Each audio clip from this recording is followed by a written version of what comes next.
K കരുണാകരനെ വിശ്വസിച്ചതുപോലെ തന്നെയാണ് പിണറായി വിജയനെയും താൻ വിശ്വസിക്കുന്നതെന്ന് മുൻ കേന്ദ്രമന്ത്രി പ്രൊഫസർ കെ.വി. തോമസ്. പറവൂരിൽ CPIM സംഘടിപ്പിച്ച സെമിനാർ ഉദ്ഘാടനം ചെയ്ത് സംസാരിക്കുകയായിരുന്നു കെ.വി. തോമസ്.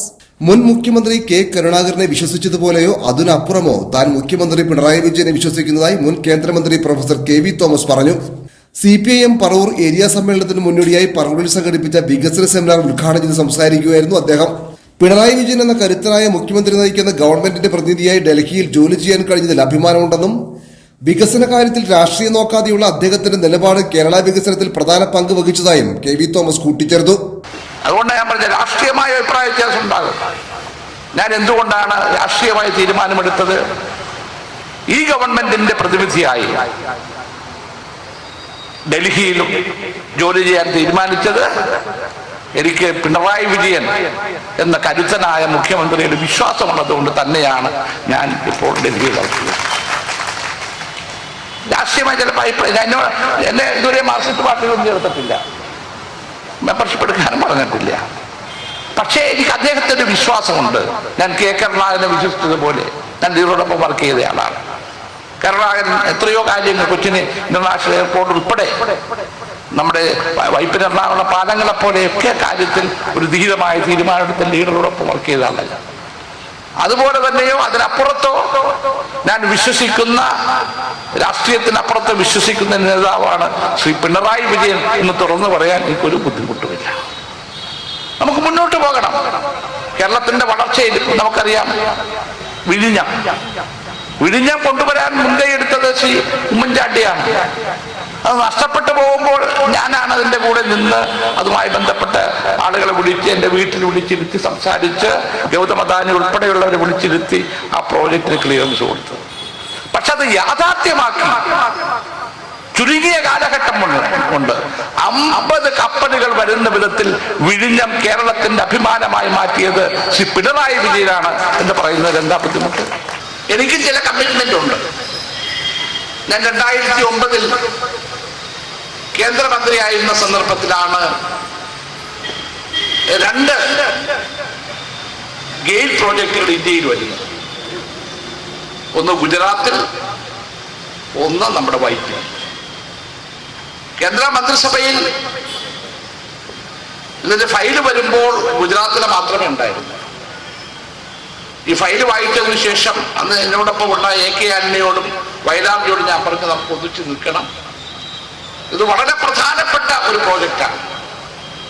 നമ്മുടെ സൗത്ത് ഇന്ത്യയുടെ തന്നെ വികസനത്തിന് വലിയ സംഭാവന ചെയ്യും. ഇന്ന് കുടിവെള്ളം എങ്ങനെ വീടുകളിലേക്ക് പൈപ്പിലൂടെ ചെല്ലുന്നു പോകും, അതുപോലെ തന്നെ ഗ്യാസ് നമ്മുടെ വീടുകളിൽ, നമ്മുടെ വ്യവസായ സ്ഥാപനങ്ങൾക്ക് ഗ്യാസ് ലഭ്യമാകും. അതുകൊണ്ട് നമുക്ക് വൈപ്പിൽ ഒരു ഗെയില് വേണം. പക്ഷെ ആ ഗെയില് വന്നതിന് ശേഷം 3 ഗവൺമെന്റുകൾ മാറി. ഉമ്മൻചാണ്ടി വന്നു, VS അച്യുതാനന്ദൻ വന്നു. ആ പ്രോജക്റ്റ് ഏതാണ്ട് അബാൻഡൻ ചെയ്യും, വേണ്ട എന്ന് വെക്കുന്ന സ്ഥിതിയിൽ പോകുമ്പോഴാണ് പിണറായി വിജയൻ കേരളത്തിന്റെ മുഖ്യമന്ത്രിയാവുകയും പ്രധാനമന്ത്രിയോട് ഉറപ്പിച്ചു പറഞ്ഞു, ഗെയിൽ പ്രോജക്റ്റ് നടപ്പിലാക്കും. ആ ഗെയിൽ പ്രോജക്റ്റ് ഇപ്പൊ നടപ്പിലാക്കി. ഇത് ചെറിയൊരു കാര്യമാണ്. രണ്ടാമത്തേത് ഞാൻ നിശ്ചയദാർഢ്യത്തെ കുറിച്ച് പറഞ്ഞത്, ഞാൻ കേന്ദ്ര മന്ത്രിസഭയിൽ അംഗമായിരിക്കുമ്പോൾ ഒരു ദിവസം പ്രധാനമന്ത്രി മൻമോഹൻ സിംഗ് എന്നെ ഓഫീസിൽ വിളിപ്പിച്ചു. ഞാൻ ചെല്ലുമ്പോൾ അന്നത്തെ മുഖ്യമന്ത്രി VS അച്യുതാനന്ദനുണ്ട്, പ്രതിപക്ഷ നേതാവ് ഉമ്മൻചാണ്ടിയുണ്ട്, ബാലകൃഷ്ണ പിള്ളയുണ്ട്, അങ്ങനെ എല്ലാ നേതാക്കന്മാരുമാണ്. ഞാനും ചെന്നവിടെ.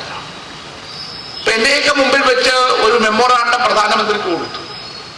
അത് ഇരിക്കുക, ചേർന്നിരിക്കുക, എല്ലാവരും ഞങ്ങൾ ഇരിക്കുക ചേർന്നു. VS അച്യുതാനന്ദൻ മുഖ്യമന്ത്രി നിലയിൽ മെമ്മോറാണ്ടം കൊടുത്ത് പ്രധാനമന്ത്രി അതെടുത്ത് വായിച്ചിട്ട് പെട്ടെന്ന് ചാടി എഴുന്നേറ്റ് പൊട്ടിച്ചിരിച്ചു. മൻമോഹൻ സിംഗ് ചിരിക്കുന്നത് ആ രീതിയിലും കണ്ടിട്ടില്ല. എന്നാണ് അദ്ദേഹം പൊട്ടിച്ചിരിക്കുന്നത്. എന്താ കാര്യം എന്നറിയാവോ? കേരള നിയമസഭ ഐക്യകണ്ഠേന ഒരു പ്രമേയം പാസാക്കി കേരളത്തിലെ ദേശീയപാതയ്ക്ക് 30 മീറ്റർ വീതി.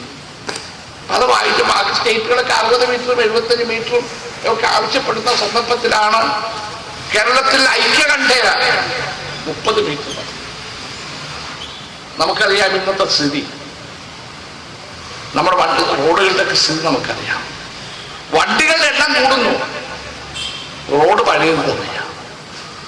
ആ ഒരു പശ്ചാത്തലത്തിലാണ് മുഖ്യമന്ത്രി പിണറായി വിജയൻ മംഗലാപുരത്ത് നിന്നും കോയമ്പത്തൂരിൽ നിന്നും തിരുവനന്തപുരം വരെ, പാറശാല വരെ കേരളത്തിന്റെ എല്ലാ ദേശീയപാതകളും 60 മീറ്ററായും 75 മീറ്ററായും മാറ്റിയെടുക്കാം എന്ന് ഉറപ്പ് കൊടുക്കുകയും അതിന്റെ അടിസ്ഥാനത്തിൽ നിർമ്മാണ പ്രവർത്തനം നടക്കുകയും ചെയ്യും.